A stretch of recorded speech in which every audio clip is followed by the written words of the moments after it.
बिस्मिल्लाहिर्रहमानिर्रहीम। अजीज़ तलबा, अस्सलामुअलैकुम। मैं professor Musharraf Mahmood CMM lecture से आपसे मुखातिब हूँ। उम्मीद है आप खुश खुरम होंगे। अल्लाह आपको खुश रखे और खुशियाँ बांटने की तौफीक अता फरमाए, आमीन। अजीज़ तलबा, आप ये जानते हैं कि अक्सर ऐसा होता है, क्लास में एक बच्चे ने कम पढ़ा, एवरेज स्टूडेंट है, लेकिन बोर्ड में उसके मार्क्स ज़्यादा आ रहे हैं। क्लास में एक शाइनिंग बच्चा है, बहुत अच्छा पढ़ने वाला बच्चा है, लेकिन बोर्ड में उसके नंबर कम आ रहे हैं। इसकी बुनियादी वजह ये होती है कि पेपर अटेम्प्ट करने की कुछ टेक्निक्स होती हैं, कुछ तरीके होते हैं। अगर आपको मखसूस टेक्निक्स आती हैं, आपको नंबर लेने आते हैं, आपको एग्जामिनर की जेब से नंबर निकालने आते हैं, तो आप थोड़ा और कम लिखकर भी अच्छे नंबर ले लेंगे। और अगर आप उन तरीकों से आगाह नहीं है, तो आप ज्यादा मेहनत करके, ज्यादा लिख कर भी ज्यादा अच्छे नंबर नहीं ले सकेंगे।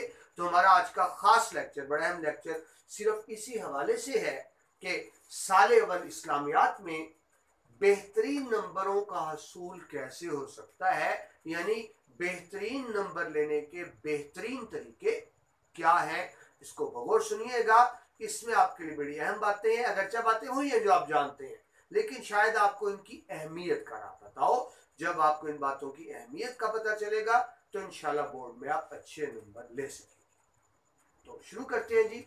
आज हमारा टॉपिक है साले अव्वल इस्लामियात में बेहतरीन नंबरों का असूल किस तरह हो सकता है, यानी बेहतरीन प्रेजेंटेशन क्या होती है। सबसे पहले हम यहाँ से शुरू करेंगे। अल्हम्दुलिल्लाह बेटा मुसलमान है, मुसलमान घर में पैदा हुए, हमें हर वक्त अल्लाह से ही मदद मांगनी है, अल्लाह से ही इल्तिजा करनी है। तो मैं आयत मुबारका से शुरू करूंगा। मैंने कुरान पाक की एक आयत लिखी, हमने अपने बड़ों से सुना, बुजुर्गों से सुना, खुद भी कुरान की तफसीर में पढ़ा। ये कुरान की एक ऐसी आयत है कि जब भी आप घर में पढ़ने बैठे, पहले इस आयत की तिलावत कर लें, आपको अच्छे से याद होगा, जो भी पढ़ेंगे अच्छे से याद होगा। और जब कमरे इम्तिहान में आप बैठे तो इस आयत की तिलावत करें, तो ना सिर्फ आपको याद रहेगा, बल्कि जो चीजें भूल चुके हैं इस आयत मुबारका की बरकत से वो भी याद आ जाएंगी। होता है ना, इम्तिहान में एक चीज भूल गई, बाद में ख्याल आया हो, इम्तिहान में याद नहीं आता, इम्तिहान का एक प्रेशर होता है। तो आप पहले पढ़ने से करीब मामूल बना लें, पढ़ने से पहले भी इस आयत मुबारका की तिलावत करें, और जब कमरा इम्तिहान में बैठे, कोई भी पेपर देने से पहले इस आयत मुबारका की तिलावत करें। ये सूरह अल आला की आयत नंबर 6 है। सूरह अल आला आयत नंबर 6 मैं तिलावत कर देता हूं। बिस्मिल्लाहिर्रहमानिर्रहीम। सा नुकरे ओ का फला तन सा नुकरे ओ का फला तन सा। तर्जुमा इसका ये है, हम तुम्हें पढ़ाएंगे कि तुम फरामोश न करोगे। अल्लाह ताला फरमाते हैं कि जब हम तुम्हें पढ़ाएंगे तो तुम फिर भूलोगे नहीं, उसको याद रखोगे। गालिबन इसका शान नज़ूल है कि हज़रत मूसा अलैहिस्सलाम ने अर्ज़ की थी कि मैं जब दरबार में जाता हूँ तो भूल जाता हूँ, तो तब ये आयत का नज़ूल हुआ था। तो आप आदत बना लें, पुख्ता आदत बना लें, पढ़ने से पहले और इम्तिहान में बैठने से पहले इस आयत मुबारका का तर्जुमा की तिलावत जरूर कर लिया। अब आते हैं आयत मुबारका के बाद अपने टॉपिक की तरफ कि इस्लामियात में आप बेहतर नंबर कैसे ले सकते हैं। मैंने 2 हिस्सों में हिदायत को तकसीम किया आपके सामने। इम्तिहानात के बारे में अमूमी हिदायत, जनरल इंस्ट्रक्शंस 12 है। ये बेटा तमाम पेपर्स के लिए, सिर्फ इस्लामियात के लिए नहीं है। आप किसी भी पेपर में इन पर अमल करें तो आपको अच्छे नंबर मिलेंगे। तो ये तो general instructions for all subjects हो गई, और ये कुछ खुसूसी हिदायत इस्लामियात के वाले से, इस्लामियात के वाले। तो शुरू करते हैं पहले जनरल इंस्ट्रक्शंस, जो आपने हर पेपर में इसको फॉलो करना है। इम्तिहानात के बारे में अमूमी हिदायत 12 हिदायत, ये 12 जी। सबसे पहली बात, पर्चे के दिन सुबह जल्दी उठे और अल्लाह ताला से मदद तलब करें। होता क्या है, सुबह का पर्चा, रात बच्चे देर तक जागते रहते हैं, सुबह जल्दी जाग नहीं होती और जल्दी जल्दी मुंह धोया और रश किया, भागे कमरे इम्तिहान की तरफ, लेट पहुंचे, सांस चढ़ा हुआ है, फूला हुआ है, आधा घंटा एडजस्ट करने में लग गया, पेपर अच्छा नहीं हुआ। बच्चा आखिरी दिन आपने कुछ नहीं पढ़ लेना होता, पूरा साल पढ़ा होता है। रात को जल्दी सोएं जब पेपर है, सुबह जल्दी उठें अगर आपको मॉर्निंग में पेपर है, सुबह जल्दी उठें और अल्लाह ताला से दुआ करें, अल्लाह ताला से मदद तलब करें, आपको ज़हनी सुकून भी मिलेगा, बरकत भी शामिल हाल रहेगी। पर्चा के दिन सुबह पढ़ने की बजाय सिर्फ आराम करें। वो जो होता है ना, बच्चों की आदत होती है, अगर आपका मॉर्निंग पेपर है, यूं बुक उठाई यूं कर रहे हैं और यूं इस तरह बार बार देख रहे हैं, यकीन करें इसका फायदा नहीं नुकसान होता है। जब आप जल्दी जल्दी आखिरी टाइम पे देख रहे होते हैं, चीजें आपके दिमाग में गड़बड़ हो जाती है। आपको मॉर्निंग पेपर है, सुबह उठे, कुछ बिल्कुल किताब को हाथ भी ना लगाए, सिर्फ आराम करें। रिलैक्स करने का तरीका क्या होता है, आप आंखें बंद करके बैठे, ग्रासी प्लाट में बैठे, लंबे लंबे सांस लें, अपने आप को रिलैक्स करें, पुरसुकून हो, आयत मुबारका की तिलावत करें, दुरूद पाक पढ़ें। आखिरी टाइम पे पढ़ने का नुकसान होता है, बिल्कुल रिलैक्स होकर जाएं तो आपका पेपर ज्यादा अच्छा होगा। ये बेटा यूं नहीं, ये तजर्बे की बातें हैं, जो बड़ी आम बातें आपको लगती है लेकिन इनकी बहुत ज्यादा अहमियत होती है। पर्चे के दिन सादा और आरामदेह लिबास पहने।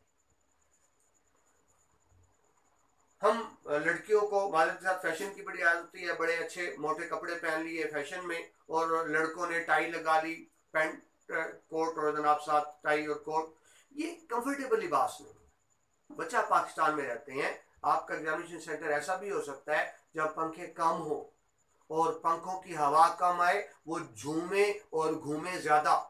ऐसा भी हो सकता है कि वेंटिलेशन ना हो, हवा का क्रॉस ना हो, और ऐसा भी हो सकता है कि सिरे से लाइट ही ना हो, गर्मी में पेपर करना पड़े, फिर आप बहुत तंग हो।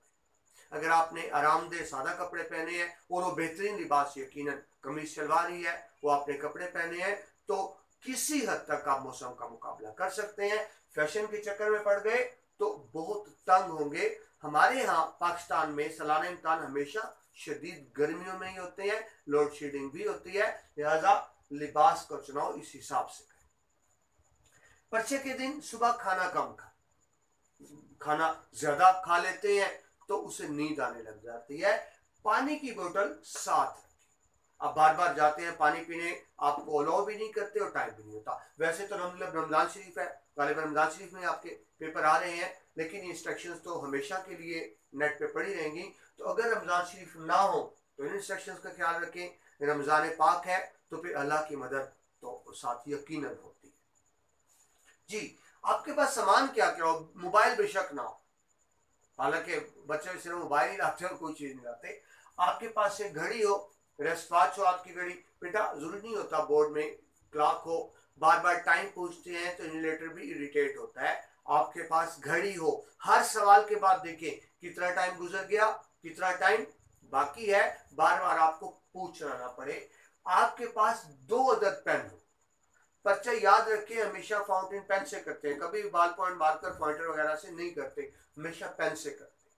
और बाजू का की होता है, इंक खत्म हो जाती है, आप तंग परेशान होते हैं।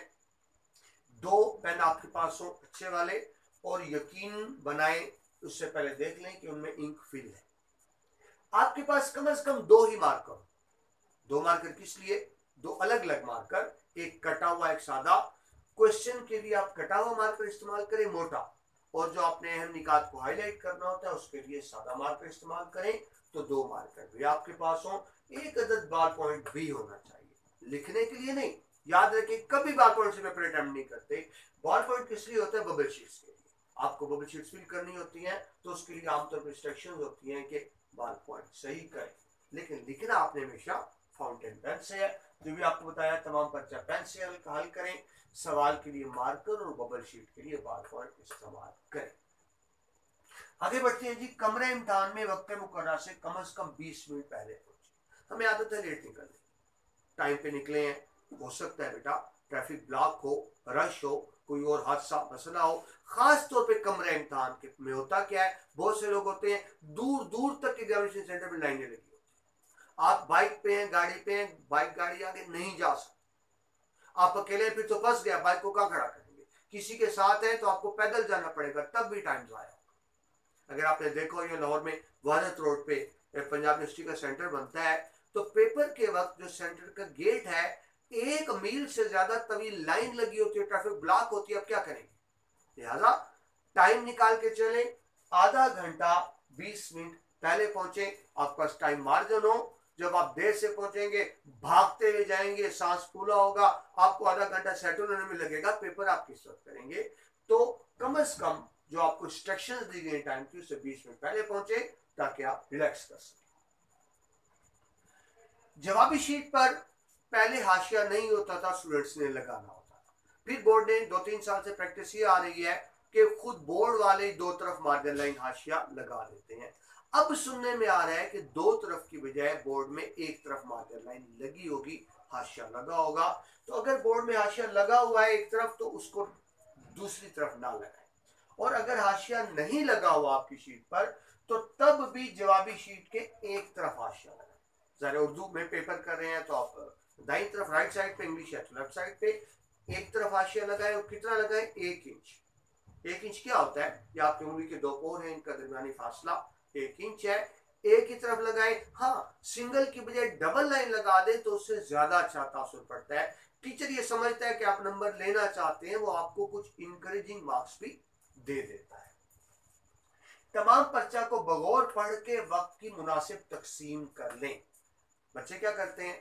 पहला सवाल आया, कर शुरू कर दिया, दूसरे शुरू कर दिया, बाद में देखा कि एंड पे एक सवाल ऐसा था जो उनको ज्यादा अच्छा आता था, पहले उन्होंने देखा ही नहीं। तो पहले एक मर्तबा पूरे पेपर को पढ़ लें, अंदाजा कर लें, ज़हन बना लें आपने कौन सा सवाल करना है, टाइम डिस्ट्रीब्यूशन भी कर लें किस सवाल को कितना टाइम देना है, और हर सवाल के बाद टाइम चेक करें आपने ठीक टाइम दिया। अगर आपने ज्यादा टाइम दे दिया एक सवाल को, तो फिर उसको एडजस्ट करें अगले क्वेश्चन में, अगला क्वेश्चन पहले कर लें ताकि टाइम बच जाए। पर्चे के मुताबिक सवाल नंबर और मुख्तलिफ सवाल जरूर तय करें। सवाल नंबर जरूर दिया करें। बच्चे नहीं देते, गलत करते हैं, और अगर देते हैं तो गलत देते हैं। क्वेश्चन नंबर वो लिखें जो क्वेश्चन पेपर पर है। मसलन क्वेश्चन पेपर है सवाल नंबर 3, आप उसको सबसे पहले कर रहे हैं, तो बच्चे क्या करते हैं? सवाल नंबर 1 लिख देते हैं, हालांकि सवाल नंबर 3 था। तो क्वेश्चन नंबर वो लिखें जो पेपर पर दिया हुआ है, और मुख्तसर से सवाल भी लिखें।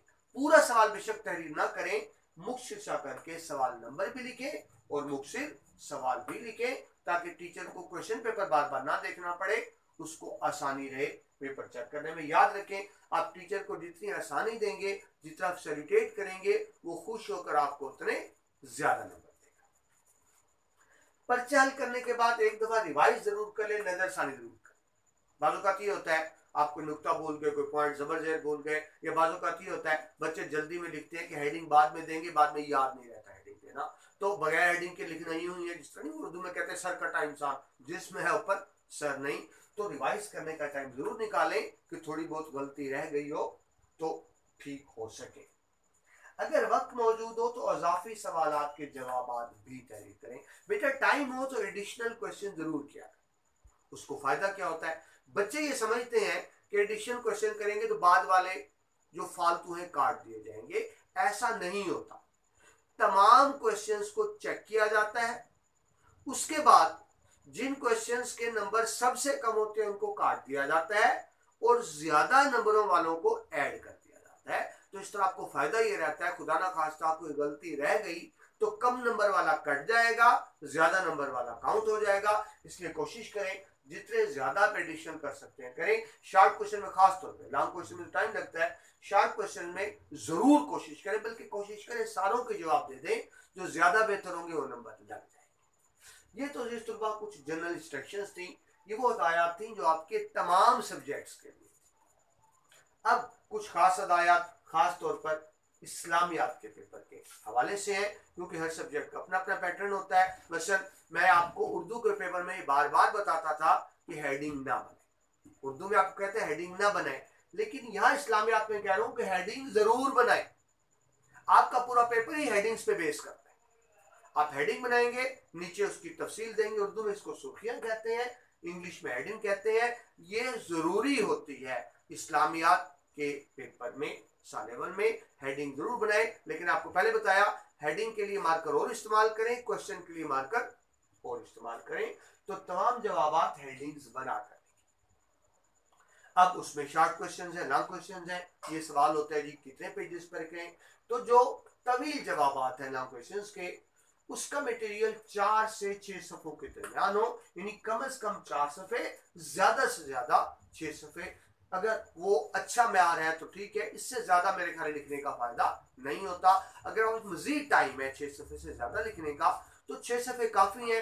अच्छा बना के लिखें, खुशबत बना के लिखें, अच्छे फिक्रे हो, तो उससे ज्यादा अच्छा तासुर पड़ता है। लॉन्ग आंसर्स तवील जवाबात में हर सफे पर बेटा पैराग्राफ जरूर बनाएं, कम से कम 2 पैराग्राफ, ज्यादा से ज्यादा 3 पैराग्राफ। शॉर्ट क्वेश्चन में ज्यादा पैराग्राफ नहीं होते, लॉन्ग क्वेश्चन में पैराग्राफ जरूर बनाएं। इससे बड़ा अच्छा इंप्रेशन पड़ता है, टीचर को पेपर चेक करने में आसानी होती है। जो आप जवाबात लिख रहे हैं लॉन्ग क्वेश्चन में, और जाहिर है यही असूल शॉर्ट क्वेश्चन में भी आएगा, उसमें जो अहम पॉइंट्स हैं, अहम निकात है, मसलन किसी मकाम का जिक्र है, जगह का जिक्र है, सन का जिक्र है, तारीख महीने का जिक्र है, तो उसको मार्कर से हाईलाइट करके, कोई खास मकाम है, जगह, सन, साल, उसको मार्कर से हाईलाइट करें। इससे बड़ा अच्छा इंप्रेशन पड़ता है। जो चीजें आप हाईलाइट करते हैं, टीचर को पेपर चेक करने में आसानी होती है और वो आपको खुश होकर ज्यादा नंबर देता है। अब आ जाएंगे लॉन्ग आंसर्स के बाद शॉर्ट आंसर्स की तरफ। मुख्य जवाबात वो कितने हो, पहली बात उसकी लेंथ कितनी हो, कम से कम 3 लाइनें और ज्यादा से ज्यादा 5-6।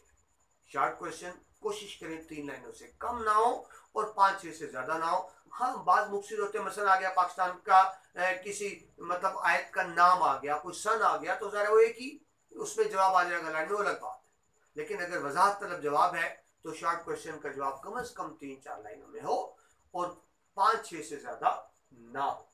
एक और अहम बात, शॉर्ट क्वेश्चन में जब 2 आप शॉर्ट क्वेश्चन करें, दरमियान में 2-3 लाइनें खाली छोड़ दें। बच्चा एक मुख्य जवाब लिखता है, उसके साथ ही दूसरा लिखना शुरू कर देता है, लाइन छोड़े बगैर एक आधी लाइन छोड़ता है, टीचर को पता नहीं चलता नया जवाब है। टीचर ने बेटा हर जवाब के अलग अलग नंबर काउंट करने होते हैं, तो 2 शॉर्ट क्वेश्चंस के दरमियान कम से कम 2 लाइनें, ज्यादा से ज्यादा 3 लाइनों की जगह छोड़ दें। अगर आपको मटेरियल कम है, जगह वाफर है, तो बेशक 3 लाइनें छोड़ दें, वरना 2 लाइनें जरूर छोड़ें। आगे चलिए जी, सवालात तहरीर करने और अहम निकात तहरीर करने के लिए अलग अलग मार्कर, मैं आपको पहले भी अर्ज की, मार्कर आपके पास 2, एक मोटा कटा हुआ मार्कर, उससे आप सिर्फ क्वेश्चन लिखें और क्वेश्चंस के अलावा मार्कर कहीं और इस्तेमाल नहीं करेंगे। दूसरा आम मार्कर आप अहम निकात लिखने के लिए तहरीर करेंगे। उससे क्या होता है, अगर आप अहम निकात भी उसी से लिख रहे हैं और क्वेश्चन भी उससे लिख रहे हैं, बालों का टीचर को पता नहीं चलता ये आपने क्वेश्चन लिखा है, हेडिंग दी है, सुर्खी बनाई है या क्या किया है, आपके नंबर कट जाते। नुकसान बेटा आपका ही है।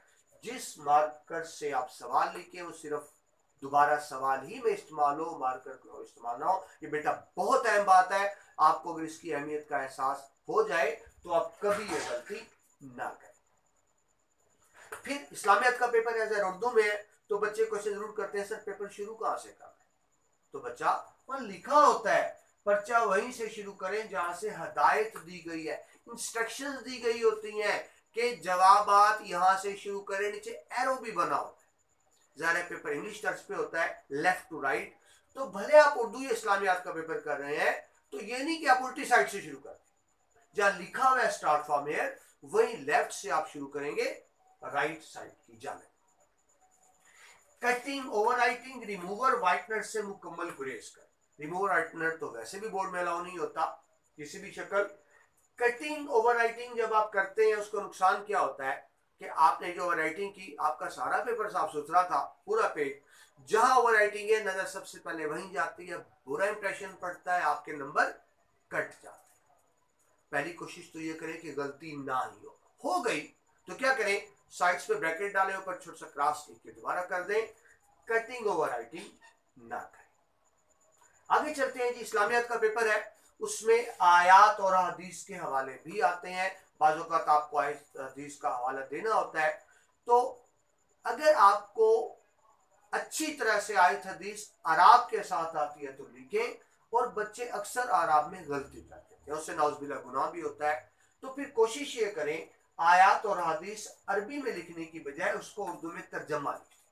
अगर आपसे अरबी आयत ही पूछी गई है तो अलग बात है, लेकिन अगर आप वैसे ही लिख रहे हैं, तफसील दे रहे हैं, रेफरेंस दे रहे हैं, किसी आयत या हदीस का रेफरेंस दे रहे हैं, तो फिर बेहतर ये है कि अरबी में ना लिखें बल्कि उसको उर्दू तर्जमा लिखें, क्योंकि अरबी में गलती के अमकानात ज्यादा हो जाते हैं। इस्लामियत के पेपर में अगर आपको इस्लामी वाकया बता रहे हैं, रेफरेंस दे रहे हैं, या किसी का नाम बता रहे हैं, साहबी का, साहबिया का, तो फिर अगर वो वाकया और नाम सही मालूम है तो लिखे, वरना ना लिखे। यानी मसल कि कोई हदीस किसी साहबी से रिवायत है तो आपको नहीं पता, बच्चे गलत साहबी का नाम लिख देते, या एक वाकया, एक जंग किसी एक जगह पे हुई, वो किसी और जगह का नाम लिख देते। तो क्योंकि देखिए इस्लामी तारीख है इसके, तो अगर तारीखी वाकयात लिख रहे हैं आप, किसी जगह का नाम है, किसी मकाम का नाम है, किसी इंसान का नाम है, साहबी साहबिया का नाम है, अगर आपको अच्छी तरह से आता है तो लिखें,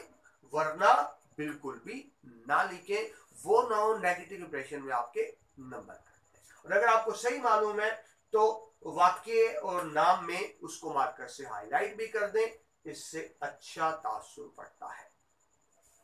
इसी के साथ जुड़ी एक और बात, अगर आप रेफरेंस दे रहे हैं किसी आयत का, हदीस का इस्लामियत के पेपर में, तो जो आप हवाले का मवाद, रेफरेंस का मवाद है, उसको दरमियान में करके, यानी सेंट्रलाइज्ड करके, इस तरह लिखे, पूरा पेज ना लिखे, दरमियान में करके लिखे, राइट लेफ्ट साइड पे एक दो लफ्जों की जगह छोड़ दें। उससे क्या होगा, वो नुमाया हो जाएगा। पूरी लाइन पे लिखने की बजाय सेंट्रलाइज करके लिखें, और साइड पर इन्वर्टेड कोमास डाल दें, जिसको उर्दू में वावैन, छोटे छोटे दो कोमे डाले होते हैं ना, दोनों तरफ कोमे डालें, वावैन डालें, और उसको दरमियान में करके लिखें, ताकि वो चीज बाकी मटेरियल से अलग हो जाए, टीचर को पता चल जाए कि आपने कोई रेफरेंस दिया है। आखिरी और सबसे अहम बात इसमें, जवाबात इस तरह तहरीर करें कि मुमतहिन को आपका पर्चा चेक करने में आसानी हो।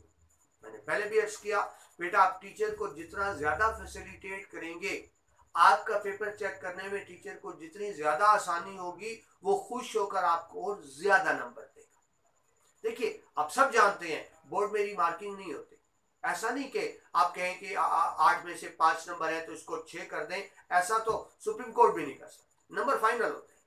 तो आपने टीचर की जेब से नंबर निकाल दें। कैसे निकालेंगे, आपका पेपर चेक करने में उसको जितनी आसानी होगी, वो खुश होकर नंबर आपको ज्यादा देगा। इसके लिए आप क्या कर सकते हैं, हिदायत आपके सामने है, मुख्तसर से दोहरा दूं, पैराग्राफ बनाकर लिखें, खुशखत लिखें, अहम निकात को मार्कर से हाईलाइट करें, जवाबात उसी तरतीब से लिखें जिस तरतीब से क्वेश्चन पेपर में है, तो उससे टीचर को क्या फायदा होता है, नंबर पेस्ट करने में आसानी हो जाती है। उसी तरतीब से लिखें, पैराग्राफ बनाकर लिखें, अहम निकात को हाईलाइट करें। लॉन्ग क्वेश्चन में जब एक क्वेश्चन खत्म हो जाए, रिमेनिंग पेज को क्रॉस कर दें, नया सवाल नए सिरे से शुरू करें, और शॉर्ट आंसर में 2 शॉर्ट आंसर के दरमियान जगह छोड़ दें।